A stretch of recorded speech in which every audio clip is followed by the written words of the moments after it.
The air temperature is -11. The channel is barely moving.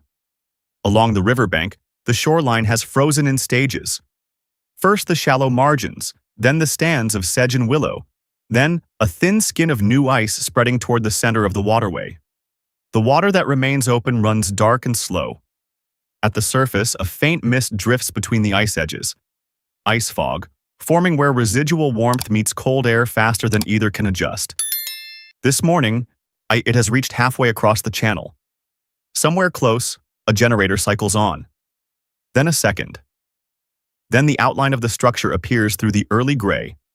A low, flat hull, lit from within, two exhaust stacks releasing thin white plumes into still air. The windows on the accommodation modules are fogged with warmth from inside. Along the deck rail, ice has formed overnight along the handrail lines and the ladder rungs. Nobody has been out to deal with it yet. Now the shift does not begin for another 40 minutes. This is the Mackenzie Delta, Northwest Territories. The river divides here more than 300 times before its channels finally reach the Beaufort Sea. There are no roads into this country, not year-round ones. In the depth of winter, ice roads form across the frozen channels and hold for perhaps 6 weeks before the spring breakup begins, and the surface becomes impassable. For the rest of the year, all water is the only route. Even then, the water has conditions.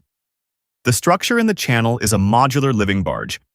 It has been on station here for 3 weeks. It is not going anywhere. Inside, there are sleeping quarters for more than 40 personnel, a galley running 2 meal shifts daily, a medical bay equipped for remote first response, a communications room with satellite link to the project office in Yellowknife, and workshop space for the equipment team's use on the ground ashore. The diesel generators that sustain all of this consume approximately 4,000 liters of fuel every 24 hours.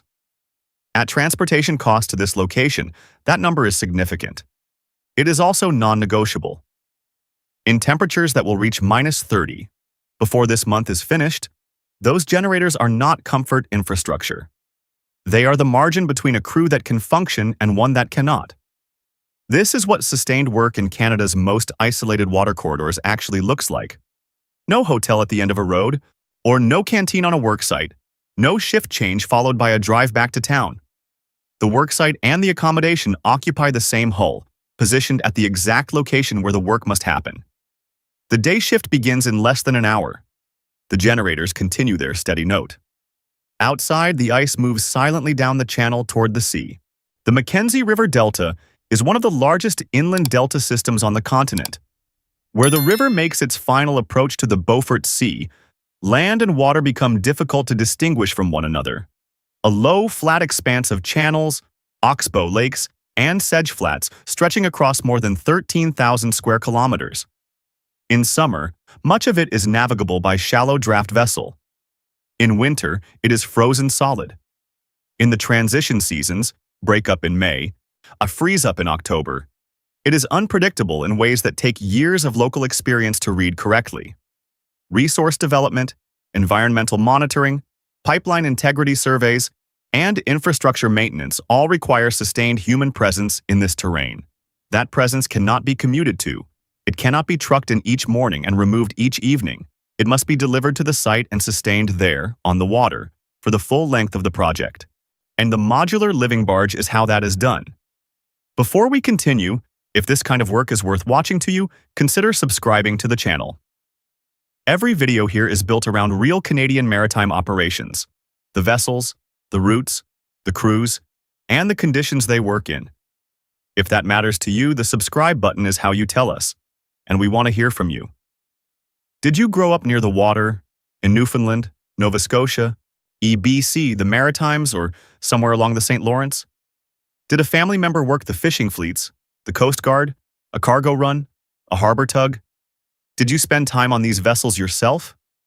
Leave it in the comments. People watching this channel know these waters. We want to hear from them. Now, back to the vessel. The term modular is functional, not decorative. It describes a barge system that can be configured and reconfigured to match the demands of a specific operation in a specific location under specific conditions, then reconfigured again for the next project in a different channel with a different crew doing different work. The hull is a flat-bottomed steel pontoon. Depending on the operator and the project scope, lengths typically run between 50 and 90 meters. Each draft is kept shallow by design. In the Mackenzie Delta and in the BC coastal inlets where these barges are most commonly deployed, channel depth can be unpredictable and variable with season. A vessel drawing too much water is not just inconvenient in these environments. It is a liability that can strand a project. These barges are built to navigate water that conventional workboats cannot safely enter. Above the hull, the accommodation spaces are modular units, prefabricated steel structures, each engineered to serve a specific function. Sleeping cabins, washroom facilities, a kitchen and dining space, a recreation room, a medical bay, a communications suite, and workshop or equipment storage areas. The modules bolt to the deck and to each other, and they can be added, removed, repositioned, or swapped between projects.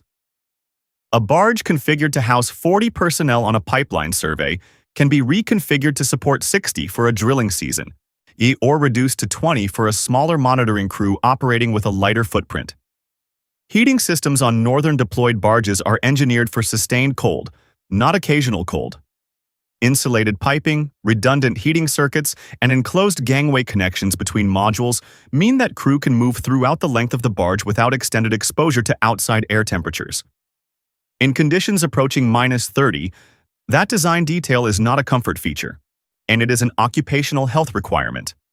The deck itself remains exposed to weather. Ice accumulation on handrails, deck plating, ladder access points, and lines is a daily management task. Non-slip surface coatings are maintained. Sand or grit is applied to high-traffic areas after ice events. These are not complex procedures. They are the kind of unglamorous, continuous maintenance that keeps people alive on cold water working platforms. The same discipline that has been applied on Canadian working vessels since long before any of the current crew were born. The fuel supply calculation for a remote living barge is not an afterthought. It is a fundamental part of project planning.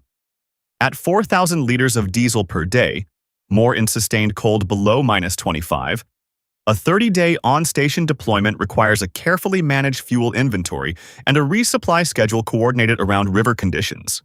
On the Mackenzie system, that resupply arrives by barge, timed to the open water season. Nothing about this logistics chain is simple. All of it is practiced.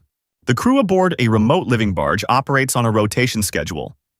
A standard cycle in the Canadian North runs 2 weeks on station, 2 weeks off, though project timelines and weather conditions can and do extend the on-rotation beyond the planned schedule.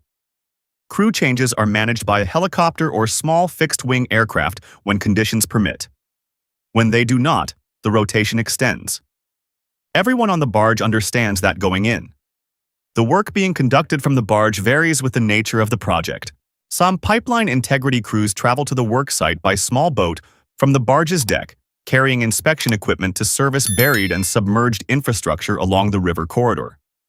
Environmental monitoring teams collect water and sediment samples at survey stations positioned across the delta, building a continuous data set that requires sustained field presence to generate. Survey crews establish and verify positioning control for ongoing development.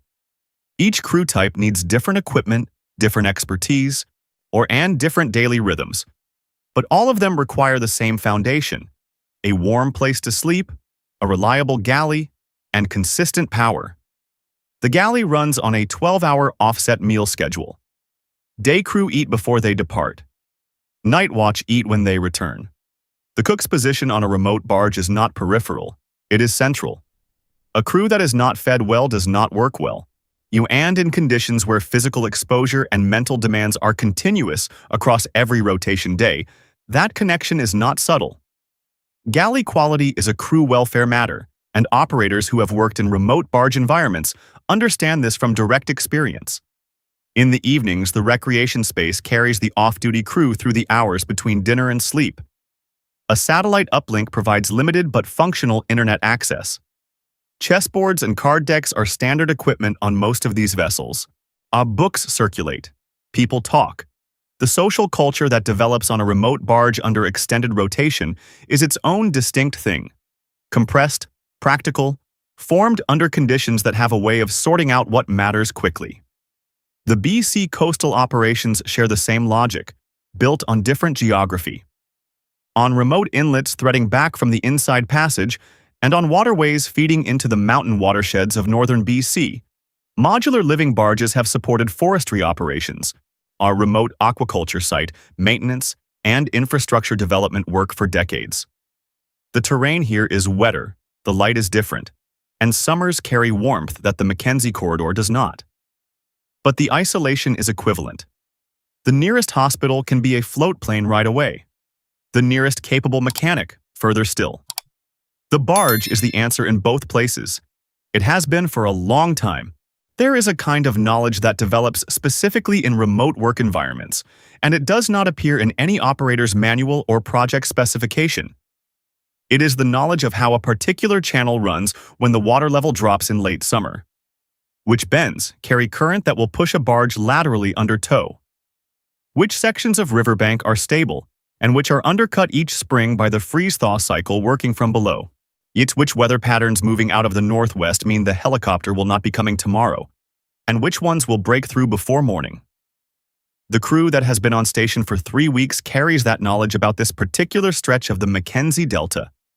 They accumulated it day by day, and it has made the operation safer and more efficient than it would otherwise have been.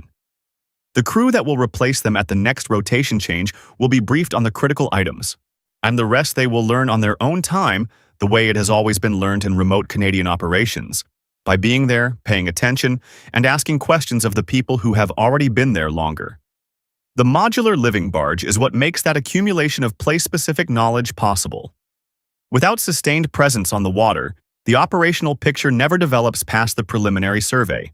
The crews cycle through.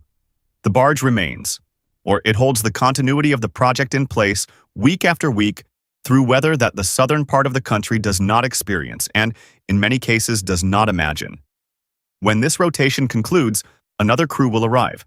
The barge will be resupplied through the same river transport system that has been moving freight on the Mackenzie since before most of the people currently working it were born. The generators will continue, and the channel will continue to move. This work does not stop because the season changes. It stops when the need stops. And across Canada's remote water corridors, from the Delta country of the Northwest Territories to the mountain inlets of the BC coast, the need has not stopped in living memory. If this is the kind of maritime work you want to keep following, subscribe to the channel. There are more vessels, more routes, and more operations still to document. And if you have a connection to what you just watched, a parent who ran supply to a remote community, a grandparent who worked the Grand Banks, someone who crewed an icebreaker or worked a harbor tug through 40 Canadian winters, tell us in the comments. What did they operate? Where did they work? What do you remember them saying about the job? The people who actually worked these waters have stories that don't appear in any logbook. We want to hear them.